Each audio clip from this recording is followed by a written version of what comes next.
今日咧我就會跟達達旅行團啊，咁咧就會去2日1夜嘅江門遊啊。咁我哋喺呢個大榕城嘅地方咧，都逗留咗3個小時啦。咁咧，我哋嚟到第2個景點啊，呢度叫羊石坑。咁咧，我哋今晚咧就會喺呢一度咧，鴻福家宴啊，喺呢度咧食我哋嘅晚餐啊。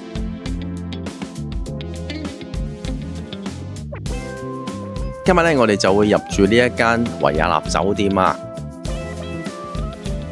咁咧，我今日咧就係安排咗住一個大床嘅房間啦。薯條唔要辣啊？係啊，薯條唔要辣嘅。要唔要番茄醬嗰啲啊？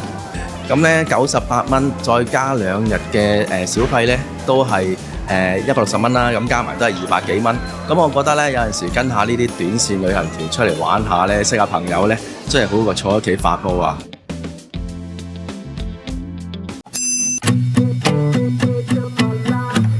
今日咧我就會跟達達旅行團啊，咁咧就會去2日1夜嘅江門遊啊。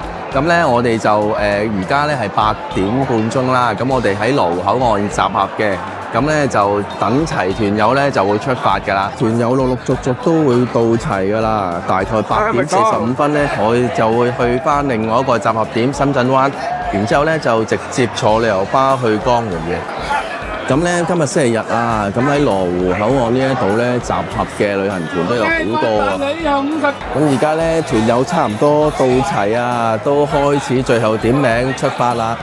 咁咧我哋而家咧就會出發㗎啦。咁去到目的地咧，再同大家分享下。跟住領隊出發咧，我哋就上旅遊巴啦。好之餘，麻煩你哋。第一件事啊，當然咧，都係需要將你哋座位上邊嘅安全帶要攬好嚇，同埋咧就要扣好。一個自我介紹下先。本人咧亦都係呢一個香港發達旅遊嘅呢一個老細派出嚟嘅導遊。本人咧就姓何嘅噃。其實講起我個名啦，同以前一個香港藝人嘅名咧都有少少似嘅喎。大家知唔知係邊一個啊？係啦，冇錯啦。咁呢一個呢，就係服務區，咁我哋呢，就去目的地嘅中途呢，就會喺度停一停去個廁所補充下體力，跟住呢，就再繼續上車出發。呢個係小欖服務區啊，咁呢，成個商場咁啊，咁入邊都好多食肆啊，同埋唔同嘅商鋪嘅。咁咧呢度咧就係我哋今日第一個景點啊，就係大榕城咧呢個 shopping mall 啊。咁咧呢度我哋會逗留幾個鐘頭咧喺度咧食埋晏晝嘅喎。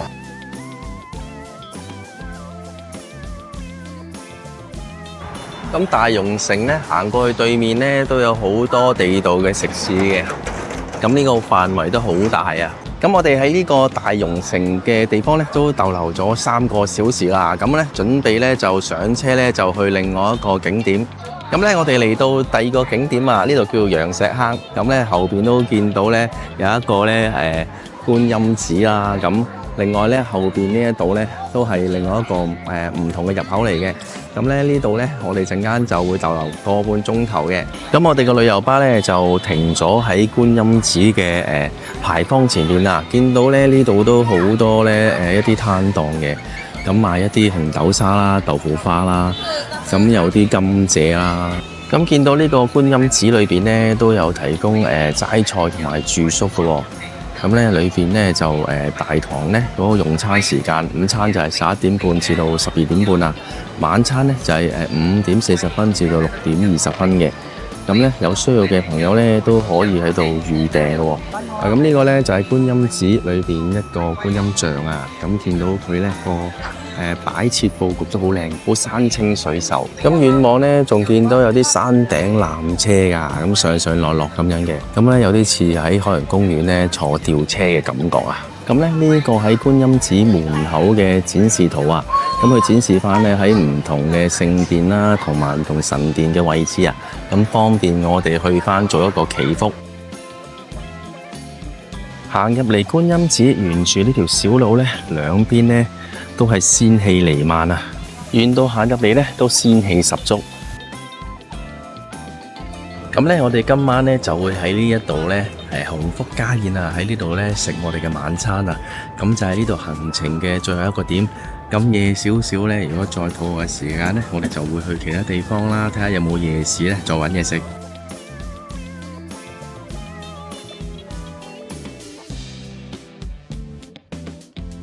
今日我哋呢團咧都有41人咁多啊，咁咧我哋就分開咗4圍台。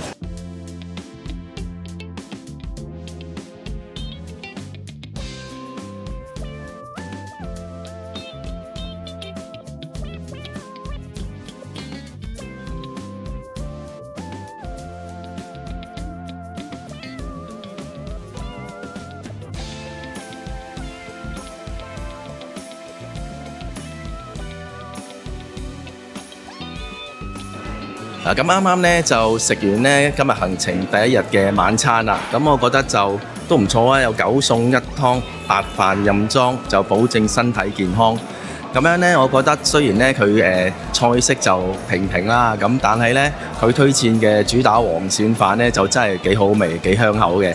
咁另外嗰個蟲草燉雞湯咧，咁我覺得都個味道都好出啊。咁尤其是依家天氣有少少乾燥咧，滋潤下都唔錯啊。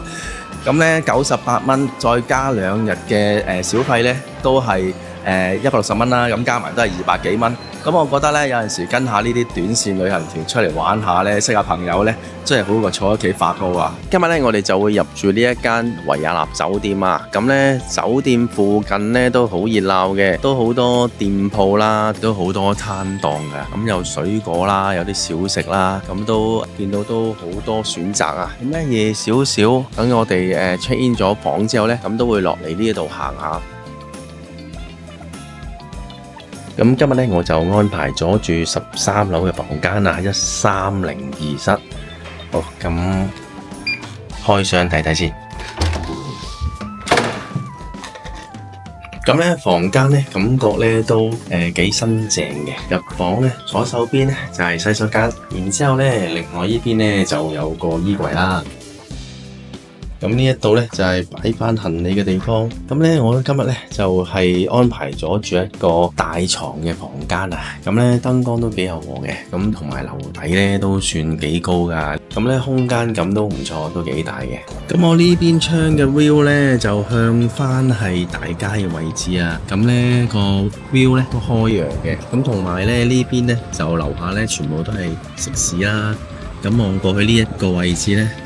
呢個位置呢，就係嗰個商業體啦，咁呢個商場呢，就係有好多吃喝玩樂嘅設施啦。咁呢，喺維也納酒店右手邊一出嚟呢，呢一個呢，就係商業綜合體啊。咁呢度呢，就有好多娛樂設施嘅，咁有KTV 啦，有做按摩啦，有桌球啦，咁就好多餐飲店嘅。咁咧就我哋陣間咧，除咗會行下出邊嘅夜市之外咧，都會過嚟呢邊睇下。咁咧酒店行出嚟呢度咧，就係一個夜市啊，全部咧都係一啲攤檔咁樣啦，小食為主嘅。咁見到佢有啲手抓餅啦，有啲無骨鳳爪啦，同埋咧有啲生蠔啊，同埋家鄉豆腐。行過少少咧，都有啲飲品店啊，手打檸檬啦，有啲鮮果汁啦咁樣。咁再望遠少少咧，都有啲水果店嘅。咁呢度咧，感覺咧人咧都唔係話好多啊。咁就嗰個營業嘅店鋪啦，啲攤檔咧其實都唔少嘅。薯條唔要辣啊？係啊，薯條唔要辣嘅。要唔要番茄醬嗰啲啊？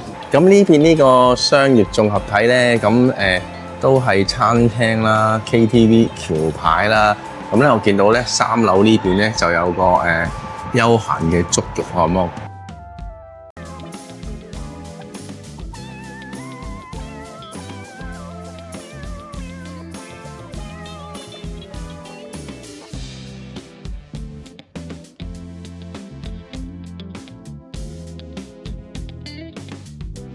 咁咧今日咧我哋就9點半咧喺 lobby 大門口嗰度集合啊！咁跟住我哋咧陣間就會去翻中山嗰邊咧，就去一個市集嘅位置嗰度咧就睇下嘅咁樣。咁咧聽翻啲團友講咧，有啲去過話嗰度都幾多啲林林森森嘢買嘅。咁我哋陣就過去拍攝下。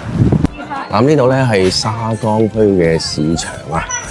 咁搭咗1個鐘頭車度呢，就到咗呢一個市集位置啊。咁呢度呢都幾大嘅，咁呢好似都幾多花買啊。咁而家呢都係上晝10點幾到啦，咁就人呢都唔係好多啊。呢邊呢都有啲乾果啊，仲有啲茶葉餅啦，同埋飲茶嘅用具。咁呢度啲攤檔呢，好似咧香港嘅花園街嗰啲咁樣啊。咁咧真係好多一啲林林總總嘅嘢買喎，好似好舊式嘅街市咁啊！呢一度咧就大型好多啊！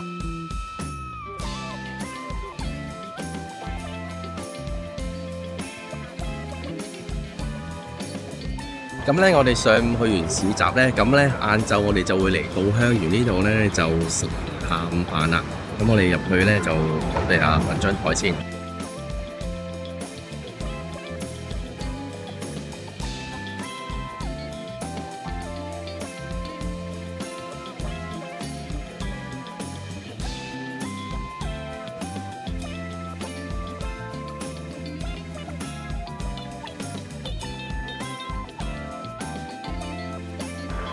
咁咧，我哋就啱啱食完晏晝飯啦。咁咧就呢一個咧，就係我哋最後一個景點萬象匯啊。咁呢一個咧商場都係呢度嘅地標嚟嘅。咁我哋陣間入去參觀下。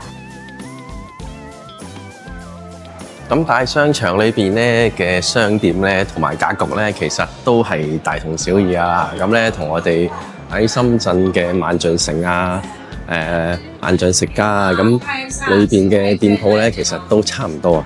咁一場嚟到咧，我哋都會入嚟行下啦。咁當係散下步啦，食完飯消化下，咁樣行下，咁都唔錯嘅。咁咧就好過喺戶外嗰度周圍行啦。不過咧，而家咧天氣咧都漸漸都會轉涼咗啊，所以有陣時其實喺戶外行咧，我哋頭先喺嗰個市集咧，咁都覺得舒服嘅，即係唔會話太過熱啊、太過焗啊咁咯。咁咧呢一站咧就係最後一站啦，咁都同大家分享下啦，因為我都係第一次參加呢個八達旅行社推出嘅短線旅行團嘅。咁2日1夜嘅江門中山嘅旅行團咧就結束啦。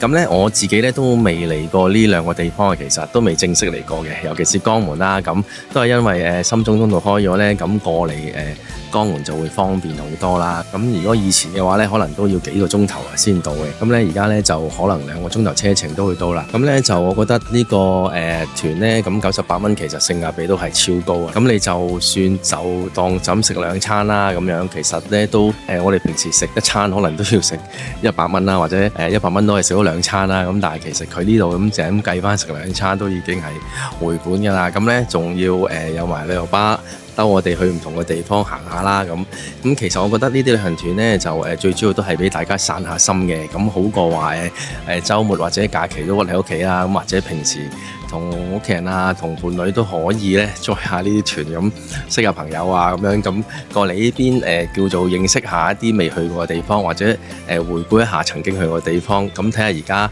嗰個發展啊各樣嘢咧，咁都係唔錯嘅。我覺得呢個團費98蚊咧，真係好值得參加。咁八達旅行團呢，我都係第一次參加佢哋推出嘅行程啊！咁咧聽翻呢導遊介紹，原來佢哋都係一間比較新嘅旅行社嚟㗎，好似都係2024年先至成立嘅。咁但係呢，佢哋都係主打純玩團啦，就唔會硬銷購物啊咁樣。同埋頭先聽翻導遊講話，佢哋有啲回水團呢，即係俾翻錢我哋嗰啲呢，即係有錢退翻我哋嗰啲呢，嗰啲團都幾有心思嘅，因為都係夥翻一啲長者啦，或者係60歲或者係75歲以上有啲長者呢，特別有啲回贈俾翻大家。咁我覺得佢哋呢一個都係一個少少心意。咁但係其實都幾捉到一啲團友嘅思路嘅咁樣，因為呢有好多人都覺得咁都好似對佢哋有啲體貼啊，有啲回贈呢都會開心嘅。咁我覺得呢個團就八達呢個旅行社呢，咁佢都仲有好多唔同嘅短線團啦，都有推出嘅。